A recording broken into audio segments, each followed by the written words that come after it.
Good morning. Welcome. It's Candace Mae, and Candace Mae is in. I'm so happy you're here with me. And I just want to say thank you to all of you, whether you're listening on the recording or you're here live with me today. I know I have followers from all around the world, from Africa, from Norway, Brussels, Canada, England, even Ireland. So welcome. I'm so glad you're here. And of course, all of you here in the United States. It's such a joy to be with you every Monday at 8 a.m. Today, I just wanted to talk about faith or fear because, it was brought to my attention today. Well, not just today, but this week. And that we are either motivated by faith or by fear. And so I wanted to ask you, are you motivated by faith or are you motivated by fear? Because it's really saturated into our cultures of fear. We're so fear-based. I wasn't even aware of the depth of the fear-based choice that we have. Really, it became more clear to me this last week. And I was surprised at this when I really thought deep into it and wanted to share it with you. So I put up some banners here for to keep you focused and help you remind me of what we're talking about. So I'm hoping that these are little tidbits of gold that will help you start your week and have a wonderful start. So being a woman of faith, I do want to share that I have this posted in my house on a wall. 2 Corinthians 5:7 says, walk by faith, not by sight. Sight is all the things that we see in the world, right? They're all temporary things and they pass. But those things we cannot see stay with us much longer. And that's pretty powerful to me.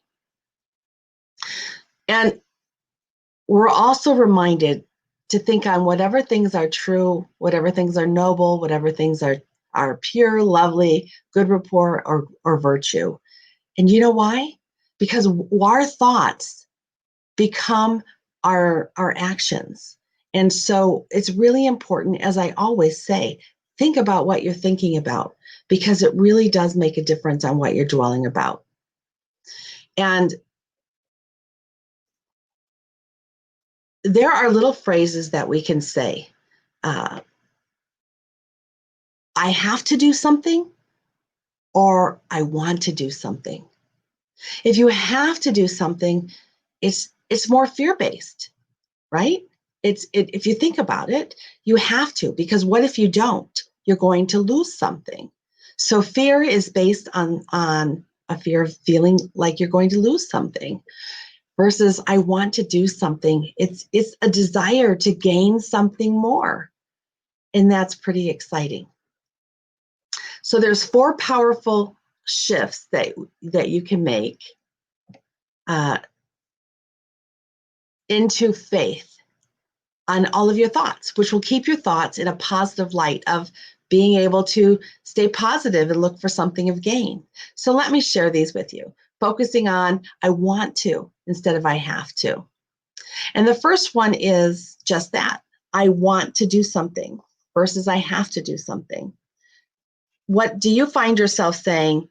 I have to work out. I have to work out or my health is going to go down. I have to diet or I'm going to gain weight. I have to pay tithes or else, right?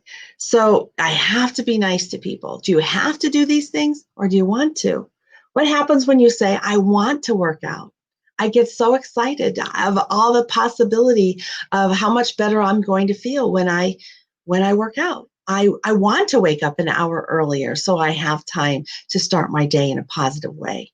Instead of I have to get up an hour earlier and that means I'm going to lose an hour of sleep. But I want to get up because it's going to start my day brighter and stronger to carry me through. Do you see the difference? It's so subtle, but yet if you really dwell on this and think on this for the day and see if you agree that this really can change a shift within you. I have to versus I want to. And John Maxwell would say, do the thing that you need to do, and then you get the motivation to continue doing it. And so that's true. So it's a want to versus a have to. Now, here's the point. I don't want you to feel guilty when you have feelings that I have to do something, because it's okay to feel like you have to do something. In fact, it's necessary in the beginning. We all have to feel like we have to do something because we don't have always the motivation to get started. So sometimes most of the time, we start with the have to. But I want you to be aware of that. And then be aware of how you can shift it into the I want to.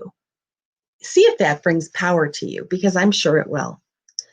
The second one is problem versus challenge. I love this. I had a boss years and years ago, gosh, in the late 90s, and he introduced the fact. He came in the office one day and he said, I decided we're striking the word problem out of our vocabulary in the office. We're like, really? He says, we don't have any more problems. We have challenges. We have challenges and opportunities. He said, because if we focus on problems, problems are only going to draw more problems to us. Problems is negative. We don't have problems. We have challenges and opportunities to better serve our customers. So that's another way of moving out of fear-based and into faith. No problems, just challenges and opportunities. Remember, what you think on draws more of it to you. So do you want more problems or do you want more challenges and opportunities? Of course, you want the opportunities, right?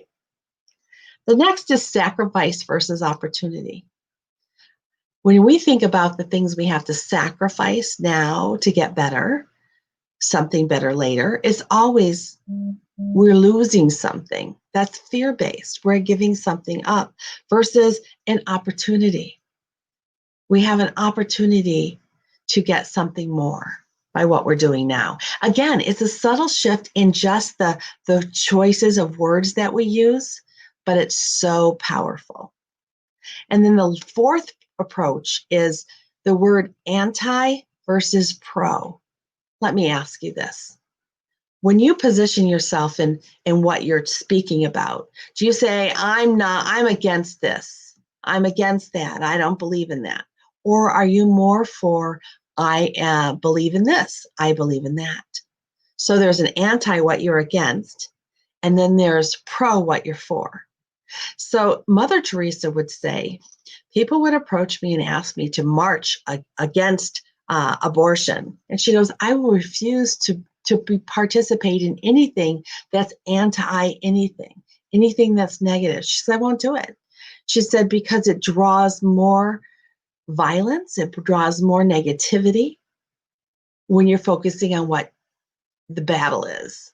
She said, I'd much rather focus on what I'm for, pro-life, pro anything, something positive, right?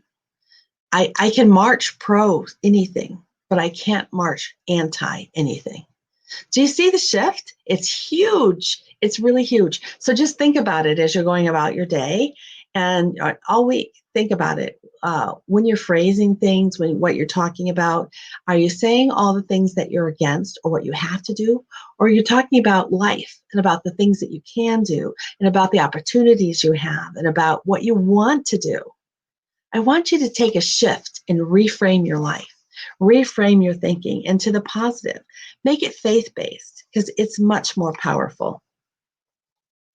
And again, it's not bad to think about what you have to do, but I want you to think about what you want to do. I want you to reframe for the week. I hope this was helpful to you. I really would love to hear from you. Please engage and drop a note in the box below telling me where you're from.